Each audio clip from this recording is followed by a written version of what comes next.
Hello everyone, मैं हूं सायन और आप सभी लोगों का स्वागत है हमारे चैनल में। तो आज क्लास 12 सेमेस्टर 4 के लिए और एक इम्पोर्टेंट क्लास लेके मैं आ चुका हूं।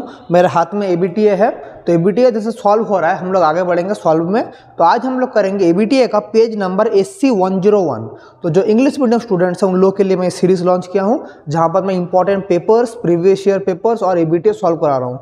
तो आज उसी टॉपिक में आगे बढ़ते हुए हम लोग करेंगे एबीटीए का पेज SC 101। तो जल्दी से कॉपी और पेन निकाल लीजिए और मेरे साथ खुद भी सॉल्व कीजिए। तो मैं इसको पढ़ाऊंगा और इसका जो क्वेश्चन का जो पूरा क्वेश्चन का लिंक है वो नीचे डिस्क्रिप्शन में दिया रहेगा, वहाँ से आप लोग ये क्वेश्चन पेपर डाउनलोड कर सकते हैं, या यहाँ पर ऊपर स्क्रीन में क्वेश्चन फ्लैश होगा, वहाँ से आप लोग देख सकते हैं। ठीक है, तो चलिए शुरू करते हैं। तो फर्स्ट क्वेश्चन बोला है सेक्शन ए में फर्स्ट क्वेश्चन क्या बोला है? Prove that image formed by a convex mirror will generally be virtual, erect and diminished। तो कॉन्वेक्स मिरर में कभी भी जो इमेज बनता है, कॉन्वेक्स मिरर में कभी भी जो इमेज बनता है, ये है फोकस, ये सेंटर ऑफ कर्वेचर है। कभी भी जब इमेज बनता है सो ये हमेशा क्या होता है? हमेशा क्या होता है? वर्चुअल, इरेक्ट और डिमिनिश्ड। ये हमें प्रूफ करना है। ये वाला अगर एक ऑब्जेक्ट है, ये वाला अगर एक इमेज है, ये हमेशा वर्चुअल, इरेक्ट एंड डिमिनिश्ड होगा। तो क्यों होगा देखिए। सो हमारे पास मिरर का इक्वेशन क्या है? हमारे पास मिरर का इक्वेशन है 1/v + 1/u = 1/f। लेकिन इधर जो होता है ये होता है नेगेटिव, इस साइड जो होता है पॉजिटिव। तो बाय साइन कन्वेंशन में इधर एक माइनस दूंगा, ठीक है। तो इसका फोकस तो ये वाला है, फोकस तो पॉजिटिव है, फोकस हमारा पॉजिटिव है। सो इसको मैं क्या लिख सकता हूँ? 1/v - 1/u = 1/f, या 1/v = 1/f + 1/u। तो देखिए एफ भी पॉजिटिव है, इधर ये वाला पॉजिटिव है, तो ओवरऑल ये वाला टर्म क्या हो गया? मेरा पॉजिटिव हो गया। तो यहाँ से मैं क्या लिख सकता हूँ? 1/v हमारा क्या हो गया? पॉजिटिव। सो v का वैल्यू भी क्या होगा? पॉजिटिव। तो पॉजिटिव वैल्यू ऑफ v का मतलब क्या है? इमेज है हमारा वर्चुअल इमेज, ठीक है। अभी देखिए अगर मैग्निफिकेशन का बात बोलूँ, मैग्निफिकेशन का मतलब है v/u। v का साइन प्लस है, u का साइन माइनस है, तो ओवरऑल मैग्निफिकेशन मेरा क्या आया? नेगेटिव आया। मैग्निफिकेशन का नेगेटिव मतलब इमेज मेरा क्या इमेज है? इरेक्ट इमेज, समझे। और हमारा इरेक्ट इमेज बन गया। तो यहाँ से मैं क्या कह सकता हूँ? इन दोनों कंक्लूजन से कह सकता हूँ देयरफॉर इमेज विल बी क्या? Virtual, erect and diminished. क्यों डिमिनिश्ड हुआ सर? क्योंकि इमेज हमेशा, इमेज जहां भी रखो हमेशा फोकस के अंदर बनेगा। फोकस के अंदर बनेगा का मतलब क्या है? u will always greater than v। तो u ग्रेटर देन v का मतलब क्या है? मैग्निफिकेशन का वैल्यू लेस देन 1 बन रहा है। लेस देन 1 मतलब नेगेटिव, लेस देन 1 मतलब इमेज मेरा क्या बनेगा? डिमिनिश्ड इमेज बनेगा। वही मेरा इधर हो रहा है, समझ गए। तो इमेज मेरा क्या हो गया? डिमिनिश्ड हो गया। तो पहला चीज हमने प्रूव कर लिया। तो क्वेश्चन देता वर्चुअल, इरेक्ट, डिमिनिश्ड, ये हमने प्रूव कर दिया। इसको लिख लीजिए, मैं स्क्रीन से हट जा रहा हूँ, हो गया। तो चलिए आगे बढ़ते हैं। तो अभी क्वेश्चन नंबर 1 का और क्या बोला है, चलिए देख लेते हैं। देख लीजिए 1 का और क्या बोला है। तो चलिए 1 का और बोला है so that the real image formed by convex lens the product of object distance from the focus and the image distance from the focus is constant. तो एक कॉन्वेक्स लेंस है, एक कॉन्वेक्स लेंस का एक इमेज बना है। सो convex lens का जो इमेज बना है so that the distance from focus and the image from the focus is constant. तो सोचिए यहाँ पर मेरा एक फोकस है, यहाँ पर एक फोकस है f1, यहाँ पर एक फोकस है f2। सो यहाँ से हमारा कोई भी एक जगह ऑब्जेक्ट है, इस ऑब्जेक्ट का मेरा यहाँ पर मेरा इमेज बना है, ये ऑब्जेक्ट है, इसका इमेज मेरा यहाँ बना है। सो देखिए यहाँ वाला डिस्टेंस फ्रॉम फोकस, सो ये टोटल डिस्टेंस तो मेरा क्या है? Image distance. ये टोटल डिस्टेंस मेरा क्या है? सॉरी ये ऑब्जेक्ट डिस्टेंस, इमेज डिस्टेंस, ये मेरा फोकल लेंथ है, ये मेरा फोकल लेंथ है। तो ये डिस्टेंस अगर x1 हुआ, ये डिस्टेंस अगर x2 हुआ, तो मैं क्या कह सकता हूँ कि इमेज फ्रॉम फर्स्ट फोकस क्या है? x1। तो मैं क्या लिख सकता हूँ? u = f + x1, और मैं v क्या लिख सकता हूँ? v = f + x2 लिख सकता हूँ, ऑब्वियसली लिख सकता हूँ। हमारे पास लेंस का इक्वेशन क्या है? 1/f = 1/v - 1/u। लेकिन बाय साइन कन्वेंशन ये सब जो है नेगेटिव, इस तरफ जो है पॉजिटिव, तो ये माइनस और minus that is 1/v + 1/u।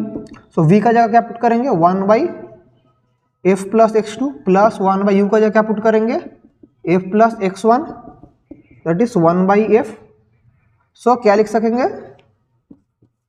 f + x2 × f + x1 क्या लिख सकते हो ऊपर? f + x1 + f + x2। तो क्या हो जाएगा? 2f plus x1 plus x2 divided by f plus x2 into f plus x1। यहाँ पर मैं क्या लिख सकता हूँ, 1/f लिख सकता हूँ। तो क्रॉस मल्टीप्लाई करेंगे, तो क्रॉस मल्टीप्लाई करने से क्या होगा, f plus x2 into f plus x1 equals to f into 2f plus x1 plus x2। सो क्या हो जाएगा, मल्टीप्लाई करेंगे तो f square plus fx2 plus fx1 plus x1 x2। इधर मल्टीप्लाई करेंगे तो 2f square plus fx1 plus f of x2। तो इसको मैं ऐसे लिख सकता हूँ। तो ये वाला मेरा हो गया। अभी इसको मैं सॉल्व करूँगा, इसको सॉल्व करके और करूँगा। पहले यहाँ तक लिख लीजिए, फिर मैं मिटा के ऊपर लिख रहा हूँ, ठीक है। सो मैं मिटा के ऊपर लिख रहा हूँ। सो क्या होगा, हमारे पास ये सबको अगर एक तरफ लेके जाऊँ, इसको उस तरफ लेके जाऊँ, इसको इस तरफ लेके आऊँ, तो 2f square minus f square क्या हुआ, देखिए इसको उधर लेके चलेगा। इधर क्या पड़ा था पहले से, f ऑफ x2, देखिए f of x2 plus f of x1 plus f of x1 plus x1 x2, ये चीज़ें इस तरफ आएगा तो minus of f of x1 minus of f of x2। तो देखिए f ऑफ x1 कट गया, f ऑफ x2 कट गया। So 2f square minus f square is f square, तो f square equals to x1 x2। तो ये मैंने आपको proof करके दिखा दिया। तो क्वेश्चन में क्या पूछा था, prove that the product of object distance and image distance from the focus is constant. तो देखिए फोकस हमारा क्या है, फोकस का वैल्यू तो कांस्टेंट होता है, फोकस तो हमेशा कांस्टेंट होता है। तो फोकस हमेशा जब कांस्टेंट होता है, फोकस का वैल्यू जब कांस्टेंट होता है, फोकस तो कभी चेंज नहीं होगा। तो फोकस का वैल्यू जब कांस्टेंट होता है, सो x1 x2 का वैल्यू भी क्या हो गया, कांस्टेंट हो गया। तो हमने ये वाला क्या कर दिया, प्रूफ कर लिया, प्रूफ्ड। तो इसको हम लोग ऐसे करेंगे, समझ गए। तो इसको लिख लीजिए, इसके बाद हम लोग नेक्स्ट क्वेश्चन आगे बढ़ेंगे। तो इसको पहले अच्छे से लिख लीजिए, हो गया। चलिए आगे बढ़ते हैं, ठीक है। अभी चलिए आगे बढ़ते हैं क्वेश्चन नंबर 2। क्वेश्चन नंबर 2 क्या बोला है, चलिए देख लेते हैं। What is question number 2? Question number 2 बोला है the focal length of convex lens and concave mirror in air are equal and have value of 20 centimetre. तो एक कॉन्वेक्स लेंस है और एक कॉन्केव मिरर है। सो एक मेरा कॉन्वेक्स लेंस कहाँ गया, हाँ कॉन्वेक्स लेंस का मेरा फोकल लेंथ कितना दिया है, 20 सेंटीमीटर। और कॉन्केव मिरर का फोकल लेंथ कितना दिया है, कॉन्केव मिरर का फोकल लेंथ कितना दिया है, ये भी 20 सेंटीमीटर दिया है, ठीक है। अभी क्या बोला है, now if we immerse both of them in water how will the focal length change. तो सबसे पहले हमें पता है कि मिरर का कोई भी मीडियम के साथ डिपेंड नहीं करता है। तो मिरर का फोकल लेंथ किसी भी मीडियम में रखेंगे चेंज नहीं होगा। सो मतलब हम लोग लिख सकते हैं कि focal length of mirror does not depend किसके ऊपर, on refractive index।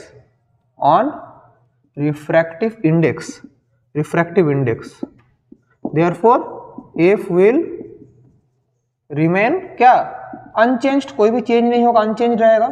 तो अनचेंज रहेगा मतलब उसका फाइनल फोकल लेंथ भी कितना होगा, 20 सेंटीमीटर ही रहेगा। तो मेरा जो कॉन्केव मिरर था उसका फोकल लेंथ चेंज नहीं करेगा, क्योंकि मिरर का फोकल लेंथ कभी भी मीडियम के ऊपर डिपेंड नहीं करता है। लेकिन जब मैं इसको रखूंगा, लेंस को रखूंगा वाटर में, तब इसका डिपेंड करेगा। तो सबसे पहले हमें देखना पड़ेगा लेंस में कितना चेंज करता है।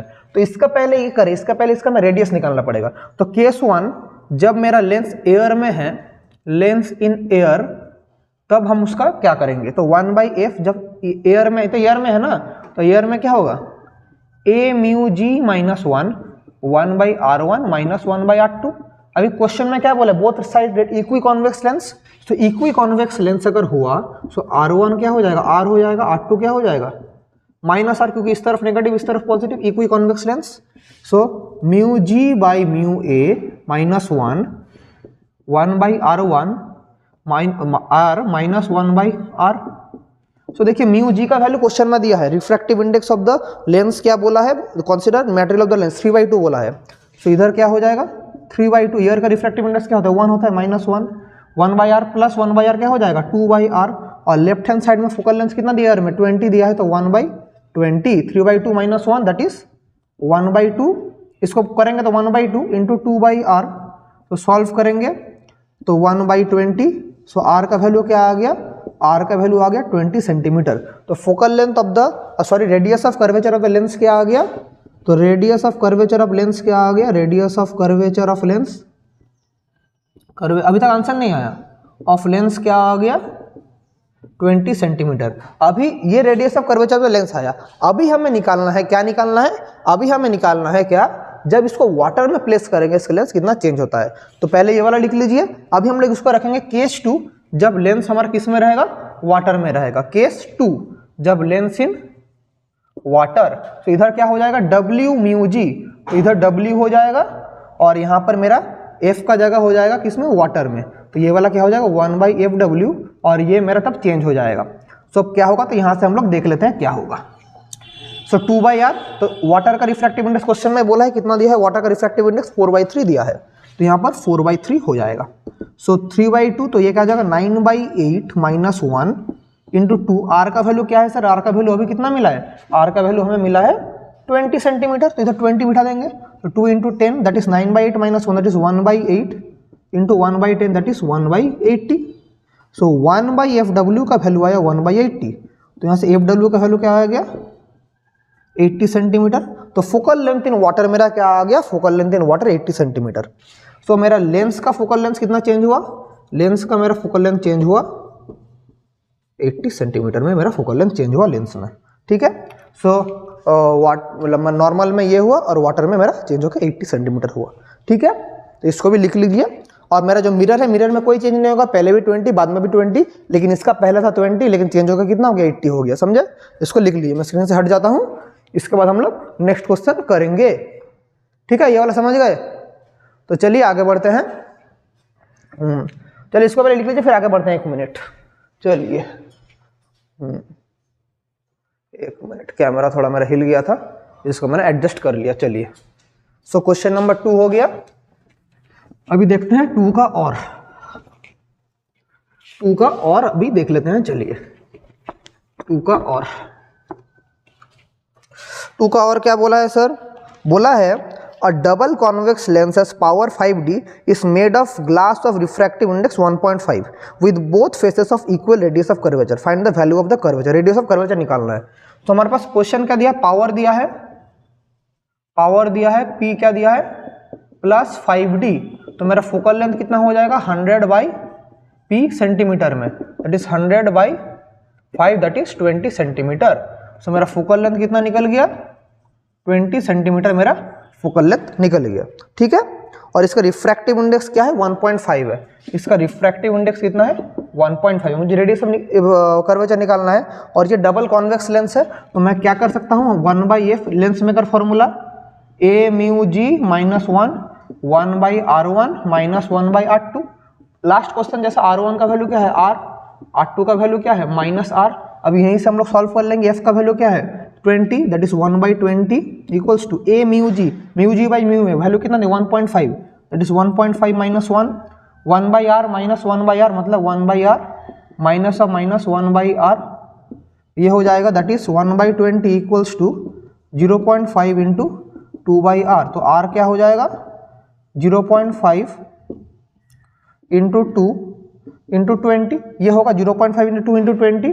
तो यहाँ से R क्या हो जाएगा 0.5 इंटू 1 इंटू 20 हो जाएगा 1 दैट इज 20 सेंटीमीटर। सो क्या आया है मेरा फाइनल आंसर 20 सेंटीमीटर आ चुका है। सो मेरा रेडियस ऑफ कर्वेचर कितना आ गया लेंस का 20 सेंटीमीटर हमारा रिक्वायर्ड आंसर है। तो इसको लिख लीजिए, इजी क्वेश्चन था। अभी हम लोग करेंगे 3 का क्वेश्चन। सो 3 का जो पहला क्वेश्चन है वो state Brewster's law right to users of polaroid, ये मैं नहीं कराऊंगा क्योंकि ये थ्योरेटिकल क्वेश्चन है। ये मैंने जब पढ़ाया तो दूरी बोला था, ये आप लोग को मिल जाएगा इजीली, मैंने लेक्चर में मिल जाएगा, नहीं तो आपका बुक में भी मिल जाएगा। मैं 3 का और का क्वेश्चन करूंगा, ये एक न्यूमेरिकल दिया है 3 का और का क्वेश्चन। चलिए 3 का और का क्वेश्चन हम लोग करते हैं। क्वेश्चन 3 का और क्या बोला है, बोला है in Young's double slit experiment if intensity of light at a point on a screen where path difference is lambda is K, find the intensity at a point with the path difference λ/2। So intensity का जो formula है interference में, तो intensity का formula जान के रखिए।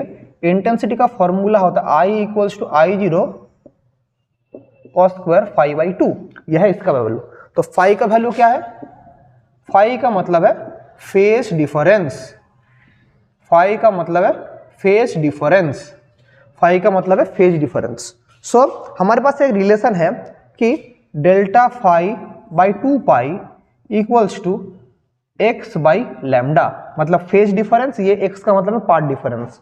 तो पहले क्वेश्चन में क्या बोला है देखिए, बोला है जब हमारा पाथ डिफरेंस लैम्डा है तब क्या होता है, तो केस वन जब x इक्वल्स टू मेरा लैम्डा होता है, सो मेरा क्या होगा, फाई का वैल्यू क्या होगा, फाई वन का वैल्यू क्या होगा, यहाँ से फाई का वैल्यू क्या निकलेगा, delta phi equals to x by lambda into 2 pi.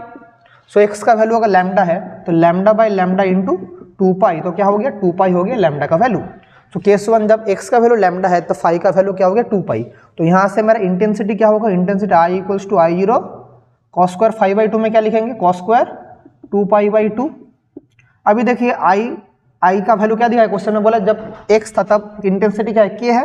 So k equals to I zero cos square pi, cos pi का वैल्यू क्या होता है, कॉस पाई का वैल्यू -1 होता है, लेकिन -1 का होल स्क्वायर, तो यहाँ से आई जीरो का वैल्यू क्या आ गया, आई जीरो का वैल्यू k आ गया। ये इक्वेशन नंबर 1 हम लोग रखेंगे, तो आई जीरो का वैल्यू k आ गया। अभी केस 2 जब पाथ डिफरेंस कितना बोला है, जब पाथ डिफरेंस लैम्डा बाई 4।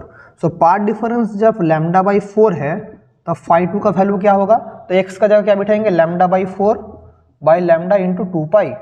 सो क्या होगा 2 pi by 4 that is lambda by 2, lambda by 2। तो लैम्डा बाई 2 करेंगे तो क्या होगा, I equals to I zero cos square, हमारा क्या होगा मतलब 5 by 2 that is pi by 2 by pi, that is I zero cos square pi by 4। So pi by 4 का वैल्यू होगा 1 by root 2 that is I zero 1 by root 2 whole square, that is I zero का मतलब k by 2 हो जा रहा है, ये वाला आई जीरो का वैल्यू क्या है k, that is k by 2। सो मेरा इंटेंसिटी का वैल्यू क्या आ गया, k बाई 2 हो गया हमारा इंटेंसिटी का वैल्यू। सो मेरा इधर इंटेंसिटी का वैल्यू क्या आ गया, k by 2। Point where path difference lambda by 4, तो जहां पर पार्ट डिफरेंस मेरा लैम्डा बाई 4 हो रहा है वहां पर मेरा इंटेंसिटी क्या हो रहा है, इंटेंसिटी हो रहा है k by 2। This is the final answer, that is k by 2 हमारा क्या हो गया, फाइनल आंसर इंटेंसिटी हो गया k बाई 2। समझ गए, फिर हम लोग आगे बढ़ेंगे। पहले ये वाला लिख लीजिए, मैं स्क्रीन से फिर से हट जा रहा हूँ, इसको पहले लिख लीजिए, ठीक है। तो इंटेंसिटी हो जाएगा k बाई 2, हो गया। तो चलिए आगे बढ़ते हैं, चलिए। सो अभी करेंगे क्वेश्चन नंबर 4, चलिए आगे बढ़ते हैं।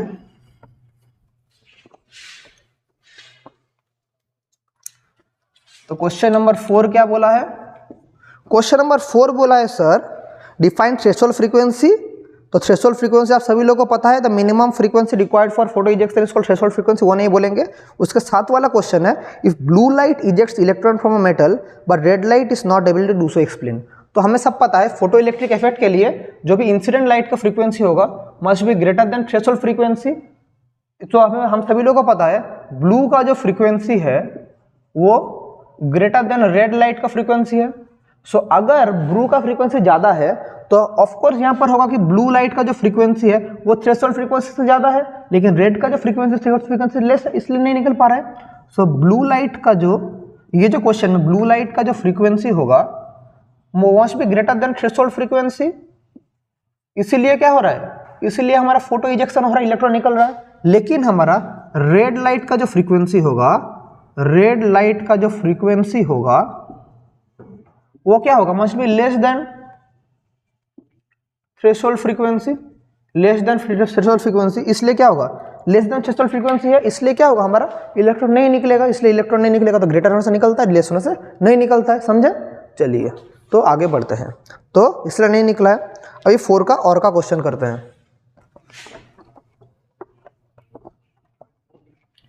4 का और का क्वेश्चन करते हैं, चलिए 4 का और का question. Monochromatic light of frequency n is incident on a metal surface, the stopping potential of electron becomes V0। तो देखिए हमारे पास फोटो इलेक्ट्रिक इक्वेशन का फॉर्मूला क्या है कि EVS equals to H nu minus H nu naught, ये हमारा फ्रीक्वेंसी, ये स्टॉपिंग पोटेंशियल, इंसिडेंट फ्रीक्वेंसी है, थ्रेशोल्ड फ्रीक्वेंसी। अभी क्वेश्चन में केस 1 में क्या बोला है, केस 1 में बोला है जब मेरा थ्रेशोल्ड फ्रीक्वेंसी V0 का होता है when monochromatic light of frequency n, जब मेरा फ्रीक्वेंसी n होता है तब मेरा थ्रेशोल्ड फ्रीक्वेंसी होता है V0। अब फ्रीक्वेंसी अगर n/2 हो गया एंड स्टॉपिंग पोटेंशियल हमारा V0/4 हो गया, फाइंड द थ्रेशोल्ड फ्रीक्वेंसी। ठीक है, तो कैसे करेंगे? सो देखिए यहाँ पर अगर हम लोग बिठाएंगे तो इस इक्वेशन में अगर बिठाते हैं तो क्या होगा, E into V0 equals to H into n minus H nu naught. तो यहाँ से H न्यू नॉट का वैल्यू क्या आ गया, EV0 minus H into n, ये इक्वेशन नंबर 1 देते हैं। अभी केस 2 में क्या बोला है, केस 2 में स्टॉपिंग पोटेंशियल क्या बोला है, स्टॉपिंग पोटेंशियल बोला है हमारा V0/4 और हमारा फ्रीक्वेंसी क्या बोला है, फ्रीक्वेंसी मेरा चेंज होकर कितना हो गया, फ्रीक्वेंसी चेंज होकर n/2 हो गया, फ्रीक्वेंसी चेंज होकर n/2 हो गया। सो क्या होगा, तो मेरा E into V0/4 equals to H into n/2 minus H nu naught, ये वाला फॉर्मूला होगा। सो देखिए यहाँ से मेरा अगर H न्यू नॉट का ये वाला अगर थ्रेशोल्ड फ्रीक्वेंसी मुझे चाहिए तो थ्रेशोल्ड फ्रीक्वेंसी कैसे निकालेंगे, तो मुझे find out the threshold frequency, we have to find the threshold frequency. तो कैसे निकालेंगे, तो इधर से मेरा अगर H न्यू नॉट देखें तो क्या हो जाएगा, EV0/4 माइनस HN/2, ये हो रहा है। ठीक है, तो यहाँ से ये वाला इक्वेशन था, यहाँ से ये वाला इक्वेशन था, तो मेरा फ्रीक्वेंसी दोनों चेंज हो गया। अभी दोनों यहाँ से मुझे क्या, दोनों इक्वेशन से मुझे क्या निकलेगा बोलिए, तो मुझे यहाँ पर H और N का एक टर्म निकलेगा, किसका टर्म में, EV0 का टर्म में निकलेगा।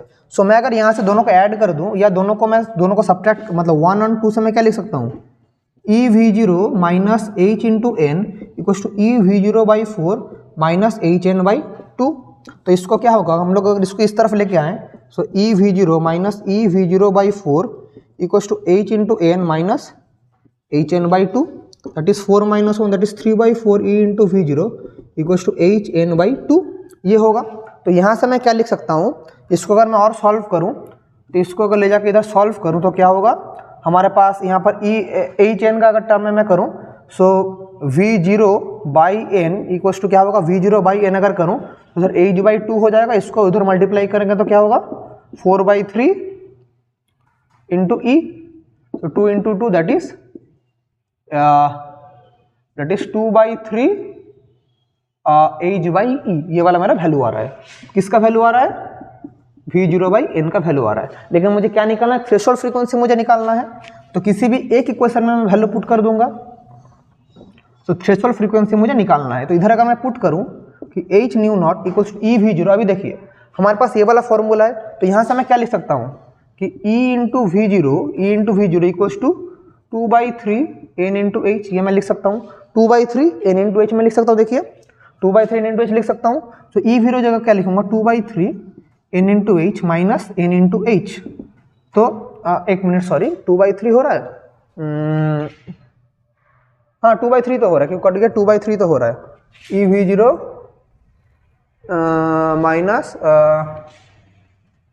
माइनस HN, ये इधर, ओ सॉरी यहाँ पर एक गलती हो गया, ये इधर आएगा तो ये उधर जाएगा, मतलब मैंने थोड़ा इधर गलती कर दिया।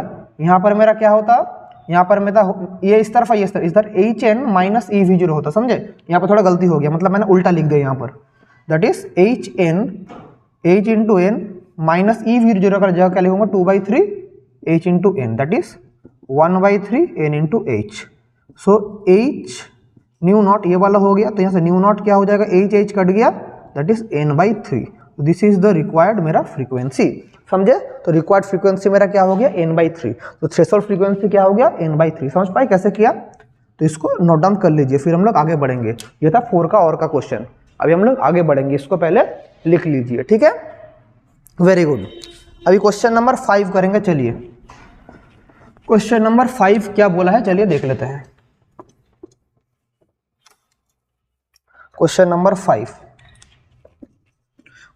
बोला है, calculate the ratio of de Broglie wavelength of thermal neutron when the temperature changes from 27 degree Celsius to 927 degree Celsius.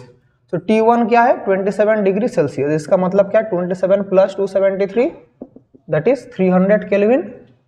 T2 क्या है, 927 degree Celsius, that is 927 plus 273 that is 1200 kelvin. तो डी ब्रोगली वेवलेंथ का formula क्या है, lambda equals to H/√2mE, ये हमें पता है। अभी आप लोग याद कीजिए, क्लास 11 में काइनेटिक थ्योरी ऑफ गैस में फॉर्मूला आपने पढ़ा था कि E equals to 3/2 RT, kinetic energy equals to 3/2 RT। उसको अगर मैं इधर पुट करूं, that is 2m into 3/2 RT, तो 2 कट गया, that is H/√2 √3RT into m, √3RT/m। So अभी देखिए तो यहाँ से मुझे क्या मिल गया, यहाँ से मुझे मिल गया कि wavelength is inversely proportional to square root of T. So अभी मुझे दोनों का रेशियो चाहिए, तो λ2/λ1 अगर करेंगे ये क्या होगा, √under of T1/T2, that is √T1 क्या है, T1 है 300 और T2 क्या है, T2 है हमारा 1200, 2 to 0 2 to 0 कट गया, 3 into 4 that is 1/4 under root that is 1/2। So मेरा λ1 इज टू λ2 क्या हो गया, λ2/λ1 1:2 है, तो λ1/λ2 क्या हो जाएगा 2:1। तो रेशियो क्या हो गया, ratio of the wavelength is 2:1। तो λ2 देखिए यहाँ से क्या हुआ, यहाँ से मुझे क्या मिला, λ2/λ1 इक्वल्स टू 1/2। इसका मतलब क्या है, λ1/λ2 का मतलब क्या है 2/1। तो यहाँ से λ1 टू λ2 क्या हो गया 2:1। तो ये हमारा रिक्वायर्ड रेशियो है, the ratio of the wavelength is 2:1। ठीक है, तो चलिए आगे बढ़ते हैं, इसको लिख लिए। अभी हम लोग आगे बढ़ते हैं, अभी करेंगे 5 का और का क्वेश्चन। 5 का और का क्वेश्चन अभी करते हैं, चलिए 5 का और का क्वेश्चन क्या दिया है, 5 का और का क्वेश्चन बोला है calculate D Broglie wavelength of an electron of kinetic energy 100 electron volt. तो काइनेटिक एनर्जी कितना बोला है, काइनेटिक एनर्जी बोला है 100 इलेक्ट्रॉन वोल्ट। 100 इलेक्ट्रॉन वोल्ट का मतलब है 100 into 1.6 into 10⁻⁻19 joules. So lambda का वैल्यू क्या है, h/√2m/e, ये वाला फॉर्मूला है। तो h/2 इलेक्ट्रॉन का मास क्या है 9.1 10⁻⁻31 और इलेक्ट्रॉन का एनर्जी क्या है 100 इंटू 1.6 10⁻⁻19 और h का वैल्यू तो आप सभी लोगों को पता है 6.626 10⁻34। अभी बोलेंगे सर बिना कैलकुलेटर के ये सब कैसे करेंगे। अभी पहले इसको हम लोग एक अप्रोक्सीमेशन मेथड से करेंगे। पहले 6.626 को मैं 6.6 लेके ले रहा हूँ 10⁻34। अभी नीचे देखिए क्या क्या करेंगे हम लोग। यहाँ पर देखिए 1.6 है तो 1.6 इधर 91, तो दोनों 100 है, तो एक जीरो इसके साथ गया एक जीरो इसके साथ गया, तो 2 इंटू 91 इंटू 16 मैंने कर लिया, तो ये 100 हट गया। तो 31 और 19 ऐड करेंगे तो क्या होगा 10⁻31 -19, 31 क्या होगा 19 ऐड करने से -50 होगा। ठीक है 50 हुआ। अभी देखिए 16 एक स्क्वायर रूट है, 16 स्क्वायर रूट है, 91 किसी का स्क्वायर रूट नहीं है। 2 इंटू 91 क्या होता है 1, इसको करेंगे तो क्या हो जाएगा देखिए 6.6 10⁻34। नीचे क्या होगा 10⁻50 है 16 है, 16 का स्क्वायर रूट क्या होता है 4 होता है, तो बाहर 4 निकल जाएगा 10⁻25 निकल जाएगा। अंदर क्या पड़ा रहेगा देखिए 16 का 4 निकल गया, 50 का -25 निकल गया, 2 1 से 2 2 9 से 18 192 निकल गया। तो 192 किसी का स्क्वायर रूट नहीं है, लेकिन देखिए स्क्वायर रूट ऑफ 196 कितना होता है 14 होता है, 196 14 होता है, तो ये नियर अबाउट 13 पॉइंट समथिंग होगा, नियर अबाउट 13 पॉइंट समथिंग होगा। तो मैं इसको लिख दे रहा हूँ √192 अप्रोक्सीमेट 13.5 लिख, अप्रोक्सीमेट लिख रहा हूँ मुझे नहीं पता, तो मैं 13.5 लिख दे रहा हूँ। तो क्या होगा 6.6 10⁻34/4 इंटू 10⁻25 इंटू 13.5 मैंने लिख दिया। ठीक है, अभी देखिए एक डेसिमल यहाँ से हट गया, एक डेसिमल यहाँ से हट गया, तो 4 को काटेंगे तो 4 2 2 इंटू 33, सो 33 हो गया। सो ये 25 ऊपर जाएगा तो क्या पड़ा है देखिए 33/2 इंटू 135 10⁻34 प्लस 25 क्या होगा 10⁻9, ये पड़ा रहेगा। तो ये मेरे किस में आ रही है, सब मीटर में आ रहा है। अभी देखिए 2 इंटू 16.5 करने से ये हो रहा है, तो 16.5 करने से ये वाला हो रहा है, तो 16.5 और 135, तो एक डेसिमल अगर हटा दूं मैं तो 10⁻10 हो जाएगा ना, हो जाएगा। तो काटेंगे किससे 5 2 जा 10, देखिए 5 2 जा 10 3 35 7 35 5 3 जा 15 1 5 3 जा 15। मैं आप लोग को सिखा रहा हूँ बिना कैलकुलेटर से कैसे करते हैं, यूट्यूब में कोई भी टीचर नहीं सिखाएगा। 3 into 11 3 into 9 that is 11/9 10⁻10 metre. अभी 11/9 को तो हम लोग सॉल्व कर पाएंगे, 9 1 से 9 2 9 2 जा 18, फिर क्या हुआ 2 1.22 10⁻10 मीटर। तो ये हमारा वेवलेंथ आ गया। तो रिक्वायर्ड वेवलेंथ क्या हो गया 1.22 10⁻10 मीटर। तो इसको हम लोग ऐसे करेंगे, समझ पाए। तो इसका रिक्वायर्ड आंसर ये वाला है, तो इसको हम लोग ऐसे करेंगे। तो ये है इसका फॉर्मूला, बिना कैलकुलेटर से कैसे हम लोग करते हैं, समझ गए। इसको आप लोग लिख सकते हैं, मैं हट जा रहा हूँ स्क्रीन से। ठीक है, तो चलिए आगे बढ़ते हैं। 5 का और हो गया। अभी हम लोग जाएंगे सेक्शन बी में। Section A complete, now we will move on to section B. चलिए, तो कैसे होता है देखिए, सेक्शन बी। तो सेक्शन बी क्या बोला है, सेक्शन बी बोला है कि a rectangular glass slab, a rectangular glass slab is placed on a piece of paper. Now find the value of refractive index for the glass for which the man is unable to read the paper from any vertical side of the slab. तो यहाँ पर एक paper है नीचे, इसके ऊपर एक slab रखा है, एक रेक्टेंगुलर ग्लास स्लैब रखा है। तो कितना रिफ्रैक्टिव इंडेक्स के लिए, minimum value of refractive index कितना होना चाहिए ताकि वो इस पेपर को ना रीड कर पाए। तो बहुत ही अच्छा क्वेश्चन है। तो ये नीचे ये क्या है, ये मेरा पेपर है। सो यहाँ पर अगर मैं तो एक प्रिज्म का कॉन्सेप्ट याद करूं तो याद कीजिए, यहाँ पर अगर लाइट यहाँ से मेरा निकलता है बाहर जाने के लिए, तो ये वर्टिकल साइड निकालने के लिए, तो यहाँ से बाहर नहीं निकल पाएगा। ग्रेजिंग अलोंग द मीडियम अगर हो गया तो मतलब यहाँ पर एक टोटल इंटरनल रिफ्लेक्शन हुआ, हमें पता है। सो ये अगर मेरा एंगल ऑफ द प्रिज्म जैसे बोलते हैं ए है, तो ए का वैल्यू क्या 90 डिग्री है। इसका रिफ्रैक्टिव इंडेक्स अगर म्यू है तो मैं क्या लिख सकता हूँ, ये अगर 90 डिग्री है तो मेरा ये वाला वैल्यू क्या हो जाएगा, ये वाला वैल्यू हो जाएगा a/2, ये वाला वैल्यू हो जाएगा a/2 हो जाएगा। तो हमें क्या पता है, हमें टोटल इंटरनल रिफ्लेक्शन का फॉर्मूला क्या पता है, sin theta c equals to 1/μ या μ equals to 1/sin of theta c। तो थीटा c का वैल्यू इधर क्या है a/2, ये वाला वैल्यू है। तो sin 1/sin ऑफ a/2, अभी a का वैल्यू क्या है 90 degree, that is 1/sin of 45 degree. अभी sin 45 का वैल्यू क्या है, sin 45 डिग्री का वैल्यू 1/√2, दैट इज √2 हो गया। तो रिफ्रैक्टिव इंडेक्स का वैल्यू क्या है √2। तो क्वेश्चन में बोला है 5 man is unable to, minimum value of refractive index, man is unable to read the paper from any. तो मिनिमम वैल्यू क्या हो जाएगा, minimum value of refractive index क्या हो गया मेरा √2 हो गया। This is the required answer. बहुत ही अच्छा क्वेश्चन था, टोटल इंटरनल रिफ्लेक्शन का क्वेश्चन था, बहुत ही अच्छा क्वेश्चन था। उसके बाद उसका बी का क्वेश्चन है, name the type of lens use to treat myopia. तो मायोपिया किस लेंस से ट्रीट करते हैं, तो मायोपिया हम लोग ट्रीट करते हैं, बोलिए किससे, कॉनकेव लेंस से। Myopia is concave lens. Myopia एक ऐसा डिफेक्ट है जब हम लोग दूर का चीज नहीं देख पाते, ठीक है। उसका और का क्वेश्चन है, state the laws of reflection using Huygens principle, you know that, I will not repeat this. उसका मोजुलस लॉ 7 का एक का क्वेश्चन मोजुलस लॉ, ये भी आप लोगों को नहीं बताऊंगा। मोजुलस लॉ आप सभी लोगों को पता है, square root of frequency is directly proportional to atomic number. हम लोग एक बार जाएंगे 7 का बी, 7 का बी वाला क्वेश्चन। 7 का बी वाला क्वेश्चन क्या बोला है, energy release from hydrogen atom jump from nth energy level to ground state. तो nth एनर्जी लेवल से ग्राउंड स्टेट में जंप करेगा, तो nth एनर्जी लेवल से ग्राउंड स्टेट में जंप करेगा। तो ग्राउंड स्टेट में जंप करेगा तो इलेक्ट्रॉन जो एमिट होता है उसका मेटल का वर्क फंक्शन है 2.75 इलेक्ट्रॉन वोल्ट, और स्टॉपिंग पोटेंशियल क्या है, स्टॉपिंग पोटेंशियल है 10 वोल्ट।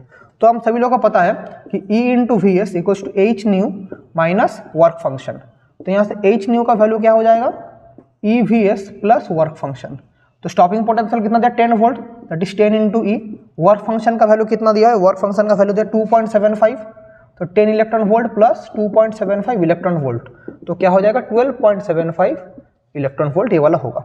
ये जो हमारा एच न्यू है, तो ये जो एनर्जी है एच न्यू, ये एनर्जी का मतलब क्या है, nth लेवल से जब ग्राउंड स्टेट में जाएगा, so E N minus E one, E N का वैल्यू क्या है minus 13.6 by N square, minus of minus 13.6 by 1 square, that is 13.6 by 1 minus 1 by N square electron volt आ चुका है। तो हम सभी लोगों को पता है कि ये दो इक्वेशन हम लोग क्या लिख सकते हैं कि 13.6 into 1 minus 1 by n square equals to 12.75 electron volt, that is 1 by 1 minus n square equals to 12.75 by 13.6। ठीक है, अभी हम लोग इसको सॉल्व करेंगे। इसको सॉल्व कैसे करेंगे, 12.75 को 1 to 75 लिख सकते हैं, एक जीरो नीचे आएगा तो 1360, तो काटते हैं 5 to the 10 27, 5 to 25, 5 to 25, 5 to the 10 36, 5 to 35 1, 5 to the 10, तो 255 270, तो किससे कटेगा, किसी से कटेगा, किसी से तो नहीं कटेगा। तो अभी हम लोग इसको ऐसे लिख देते हैं 255 by 272। So 1 by N square का वैल्यू क्या हो जाएगा, 1 माइनस 255 बाई 272, तो क्या हो जाएगा 272, दोनों को माइनस करेंगे तो 235, मतलब 272 माइनस 255, 5 और 7 761, तो 17/2 72 ये वाला वैल्यू आएगा। तो n स्क्वायर का वैल्यू क्या हो गया 272/17। इसको सॉल्व करेंगे तो क्या होगा, इसको सॉल्व करके देखना नियर अबाउट, मैं इसको बोला 17 का साथ सॉल्व करेंगे, नियर अबाउट कितना आएगा बोलिए तो 272 और 17 करेंगे तो 17 1 जो 17 0 1 102 17 to 6 6 7 जो 42 4 4 102 16, तो ये वाला 102 मतलब 16 आ रहा है। तो इसको सॉल्व करेंगे तो 16 आएगा। तो n स्क्वायर का वैल्यू क्या आ गया 16, तो n का वैल्यू क्या आ गया 4। सो n का वैल्यू हमारे पास क्या आ गया, required value of n is 4। तो ट्रांजैक्शन जो होगा कहाँ से कहाँ हो रहा है, ट्रांजैक्शन मेरा n = 4 से n = 1 में हो रहा है। तो रिक्वायर्ड आंसर मेरा क्या हो गया, क्वेश्चन है, क्वेश्चन पूछा था what is the value of n, तो वैल्यू ऑफ n क्या हो गया, तो वैल्यू ऑफ n हो गया 4। तो n is the value, 4 is the value of n। समझ गए। तो चलिए मैं स्क्रीन से हट जाता हूँ, इसको लिख लीजिए। तो n is the value of, n का वैल्यू क्या है 4, 4 is the value of n। तो यह है 7 का b का क्वेश्चन। तो चलिए आगे बढ़ते हैं। इसके बाद क्वेश्चन 7 का b हो गया, 7 का b का और था ये 7 का b का और का क्वेश्चन है अभी एक, तो 7 का b का और का क्वेश्चन है, चलिए देख लेते हैं। सो 7 का b का और का क्वेश्चन, 7 का और का क्वेश्चन क्या बोला है, what is excitation energy. Excitation energy आप सभी लोग को पता है, जिस एनर्जी के माध्यम से हम लोग कोई भी इलेक्ट्रॉन ग्राउंड स्टेट से एक्साइटेड स्टेट तक जाएगा उसको एक्साइटेशन एनर्जी बोलते हैं। अगर भूल गए मैं लिख देता हूं, excitation energy, the energy required by electron to jump from ground state to excited state, ground state to excited state is called its excitation energy, is called its excitation energy। ठीक है। तो अभी calculate the energy required to excite an electron from ground state to second energy state. तो हमारा उसके साथ जो question है, तो ग्राउंड स्टेट से सेकंड एक्साइटेड स्टेट, तो ग्राउंड स्टेट का मतलब है n = 1 और सेकंड एक्साइटेड स्टेट का मतलब है n = 3।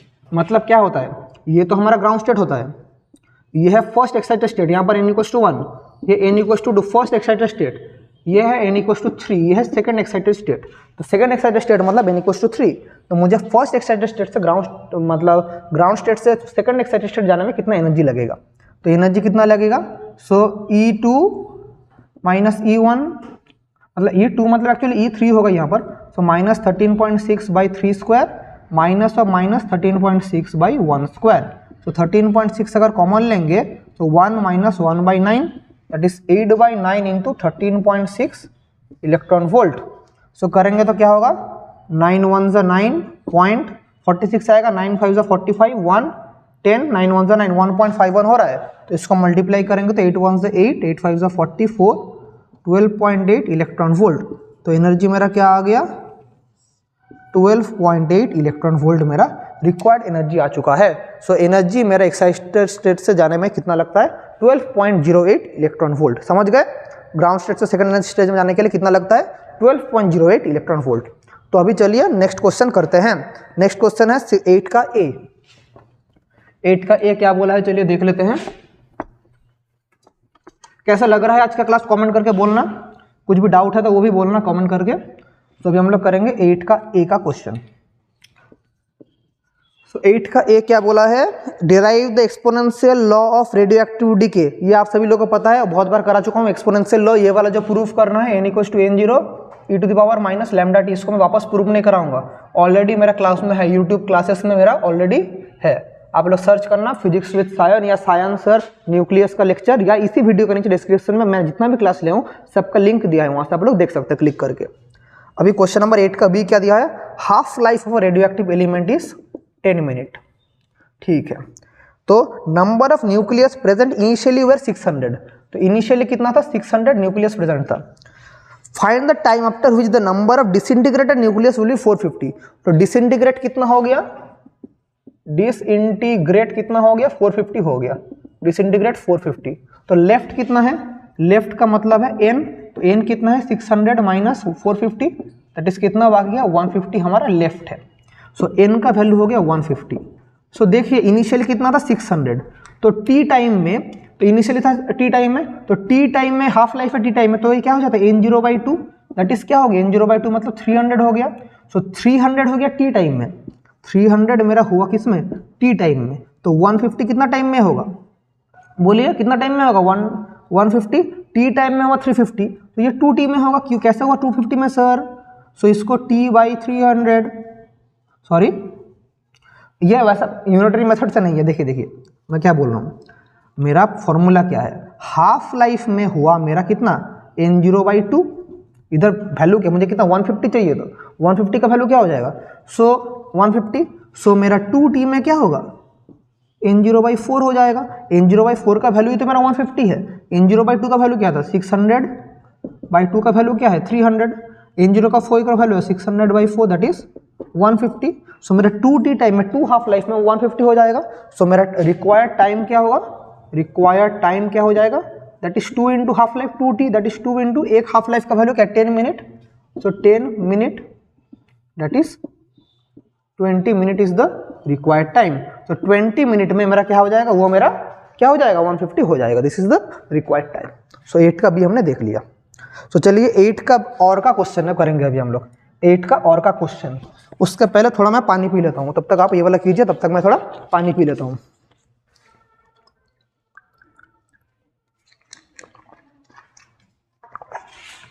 ठीक है, तो ये हमने समझ लिया। अभी 8 का और का क्वेश्चन, 8 का और का क्वेश्चन अभी हम लोग करेंगे। चलिए 8 का और का क्वेश्चन अभी हम लोग करेंगे, चलिए देख लेते क्या है। क्वेश्चन दिया है disintegrated nucleus S radius RAL, then find the radius of 125 33 TE। So हमारे पास 27 एल्यूमिनियम 13 इसका रेडियस क्या दिया है RAL, तो मुझे किसका रेडियस चाहिए 125 TE 53 का रेडियस हमें चाहिए। तो हमारे पास रेडियस का फॉर्मूला क्या है R = R0 a⁴ तो केस 1 इसमें जब एल्यूमिनियम का था तो क्या होगा, इसका रेडियस R एल्यूमिनियम बोला है, सो R एल्यूमिनियम का वैल्यू क्या दिया है R0 a⁴ a का वैल्यू क्या 27, दैट इज 27 का cube root that is 3R0। So R का वैल्यू क्या आ गया 3R0, सो R0 का वैल्यू क्या हो गया RAL/3। अब देखिए इस केस में 125, सो यहाँ पर इस केस के लिए क्या होगा नाउ, इसके लिए उसके लिए क्या होगा टेरिलियम के लिए क्या होगा, तो इसका अगर रेडियस को मैं R' बोलूँ तो R' क्या होगा R0 और इसका मास नंबर क्या है 125 to the power 1/3 that is R0 का वैल्यू क्या है RAL/3, 125 का वैल्यू क्या है 5 that is 5/3 into R of AL। So R' का वैल्यू क्या हो गया 5/3 into R of AL, this is the required value. R' का value 5/3 into R of AL, तो हमारा रिक्वायर्ड रेडियस क्या हो जाएगा 5/3 इंटू रेडियस ऑफ एल्यूमिनियम। हम लोग इसको ऐसे करेंगे।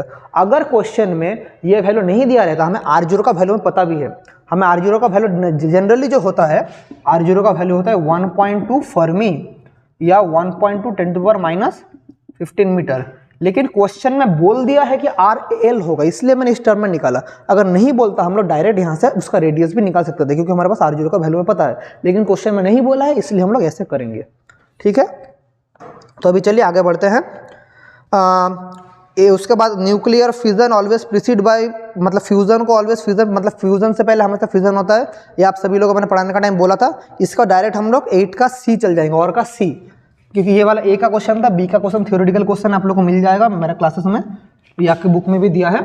फिर डायरेक्ट हम लोग 8 का C में जाएंगे, और का C बोला है mass defect of helium He4 का मास डिफेक्ट बोला है कितना 0.0305 U, तो हमें बाइंडिंग एनर्जी निकालना पड़ेगा। Then what is the value of binding energy, तो बाइंडिंग एनर्जी का फॉर्मूला क्या है E = ΔM × c², अगर करेंगे आंसर निकलेगा जूल्स में निकलेगा, या मैं इसको डायरेक्ट लिख सकता हूँ ΔM × 931.5 मेगा इलेक्ट्रॉन वोल्ट, तो ये कितना आया है 0.0305 × 931.5, जो भी आएगा आंसर किसमें आएगा मेगा इलेक्ट्रॉन वोल्ट में आएगा, वो आप लोग खुद लिख देना मेगा इलेक्ट्रॉन वोल्ट में, वो आप लोग लिख देना, तो मैं इसको वापस रिपीट नहीं कर रहा हूँ, जो आएगा इसमें कर देना, ये आप लोग कर सकेंगे।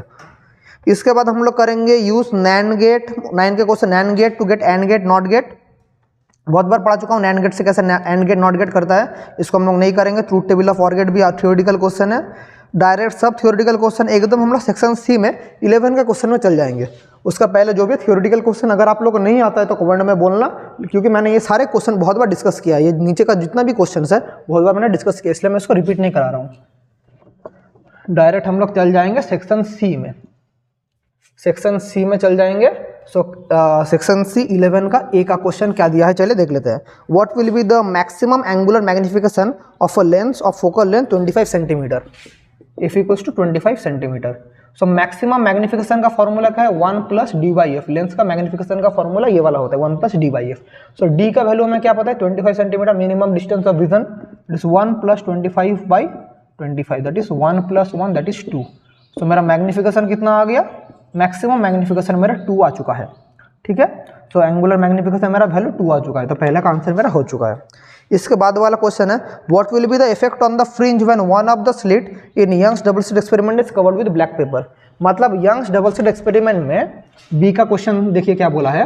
यंग्स डबल स्लिट एक्सपेरिमेंट है, यहाँ पर मेरा यंग्स डबल स्लिट एक्सपेरिमेंट है, यहाँ पर यंग्स डबल स्लिट एक्सपेरिमेंट में S1 और S2 है। जब यहाँ पर जाता है मेरा लाइट इंसिडेंट होता है तो यहाँ पर ऐसे करके एक इंटरफेरेंस पैटर्न क्रिएट होता है। अभी बोला है कि एक मेरा स्लिट को मैंने ब्लैक पेपर से ढक दिया, तो ब्लैक पेपर से ढक दिया तो क्या हो जाएगा, तब मेरा ये इंटरफेरेंस पैटर्न मेरा बंद हो जाएगा। तो एक ही स्लिट से सब लाइट जाएगा, एक ही स्लिट से लाइट जाएगा, तब मेरा यहाँ पर डिफ्रैक्शन पैटर्न शो होगा।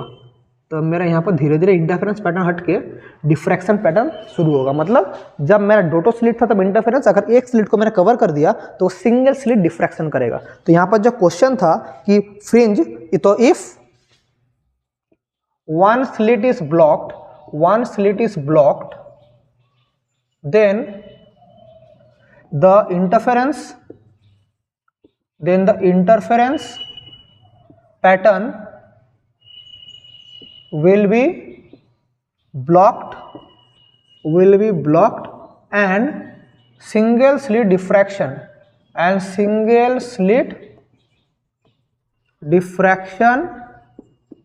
will take place।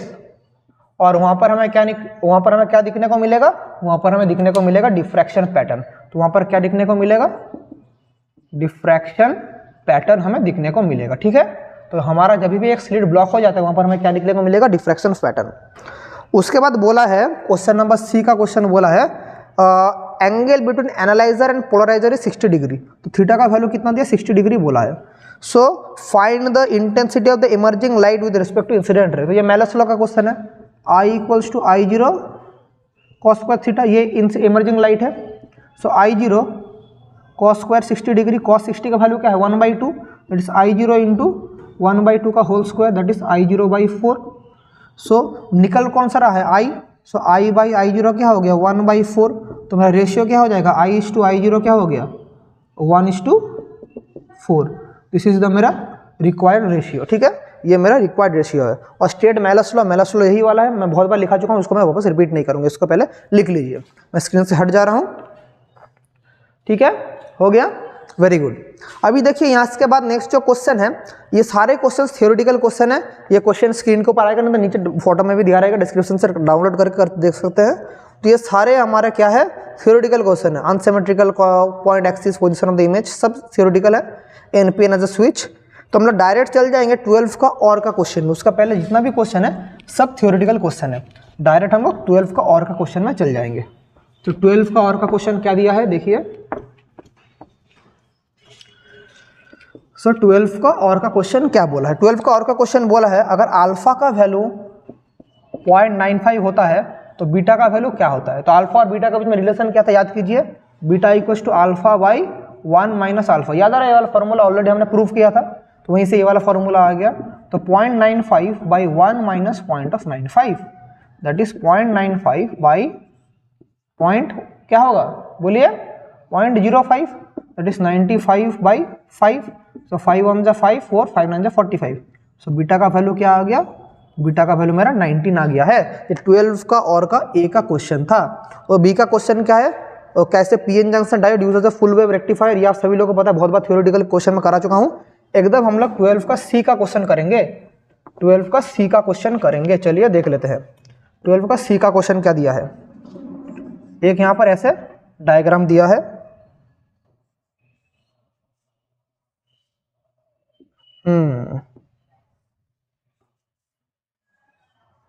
तो ये वाला ये क्वेश्चन दिया है ऐसे, ये वाला हो गया, इसको हम लोग y, इसको बोलेंगे a, इसको बोलेंगे b। तो what will the output of the logic, तो यहाँ पर क्या हो गया a डैश a बार हो गया, यहाँ पर b, यहाँ पर a bar, so a bar into b, तो यहाँ पर a बार, यहाँ पर a बार b, तो दोनों का करेंगे तो y का वैल्यू क्या हो जाएगा a bar into a bar b, ये वाला फॉर्मूला आ रहा है। तो ये वाला क्या हो जाएगा, मल्टीप्लाई करेंगे तो a बार इंटू b, ये वाला फॉर्मूला आ रहा है। तो इसको मैं क्या लिख सकता हूँ, a bar into a bar into b, a bar into a बार का वैल्यू a बार ही होता है, सो a बार इंटू b, ये वाला मेरा आउटपुट हो गया। तो इसका मेरा अगर ट्रूथ टेबल बोलेंगे तो क्या होगा, a b y equals to a bar b। So 0 0 1 1 0 1 0 1, 0 0 करेंगे तो क्या होगा 1 0, तो 0 0 1 करेंगे तो देखिए 0 एक का बार 1 हो जा रहा है, तो ये वाला 1 हो जाएगा, 1 का बार 0 0 0, यहाँ पर 1 का बार 0 तो 0, तो ये वाला मेरा रिक्वायर्ड आउटपुट हो जाएगा। समझे, ये रिक्वायर्ड ट्रूथ टेबल और रिक्वायर्ड आउटपुट मेरा मिल गया। तो दिस वाज द SC101। तो ABTA का और भी एक पेज हमने कंप्लीट कर दिया है। अभी देखिए आपका ऊपर ये दायित्व है कि मैं तो इसको पहले आप लिख लीजिए, इसको कैसा हो रहा है देख लीजिए, हो गया। तो अभी आपका ऊपर जो रिस्पॉन्सिबिलिटी दायित्व है कि मैं तो करवा ही जा रहा हूँ, अभी एग्जाम में ज़्यादा टाइम एकदम बाकी नहीं है, बहुत ही कम टाइम बाकी है। तो आपका ऊपर अभी जो रिस्पॉन्सिबिलिटी है, ज़्यादा से ज़्यादा क्वेश्चन प्रैक्टिस कीजिए, थ्योरी जो बार बार रिपीट हो रहा है उसको प्रैक्टिस कीजिए। हाइगेंस थ्योरी का एक क्वेश्चन तो आएगा ही आएगा, आप लोग लिख के ले लीजिए। ये जितना भी क्वेश्चन है सबको आप ज़्यादा से ज़्यादा प्रैक्टिस कीजिए, मतलब जितना प्रैक्टिस, एग्जाम में टाइम बहुत ही कम बाकी है, मैं बार बार बोला बहुत ही कम बाकी है, इसको जल्दी से सॉल्व कीजिए, नहीं तो बहुत ही मुश्किल हो जाएगा आप लोगों के लिए। बहुत ही कम टाइम बाकी है, मैं तो अपना दिख से अपना काम करवा रहा हूँ, लेकिन आपका रिस्पॉन्सिबिलिटी है कैसे आप चीज़ को कोप अप करेंगे। ठीक है, तो इसी के साथ आज का क्लास पर एंड करते हैं। आप सभी लोगों को मेरे तरफ से बहुत ही बेस्ट विशेस, आगे के इस कुछ दिनों में अच्छे से मेहनत कीजिए। आपके साथ मैं हमेशा हूँ, एग्जाम के तक हूँ, एग्जाम के बाद भी जो क्वेश्चन आएगा उसको भी मैं आपके साथ हूँ, लेकिन मैं अकेला मेहनत करने से नहीं होगा, आपको भी मेहनत करना पड़ेगा। तो जितना टाइम है मन लगा के पढ़ाई कीजिए, और आज से एक शपथ कीजिए, एक ओथ लीजिए कि मैं अपना पूरी मेहनत करूँगा। इस वीडियो के नीचे कॉमेंट कीजिए, I will do my level best to attend success. Thank you.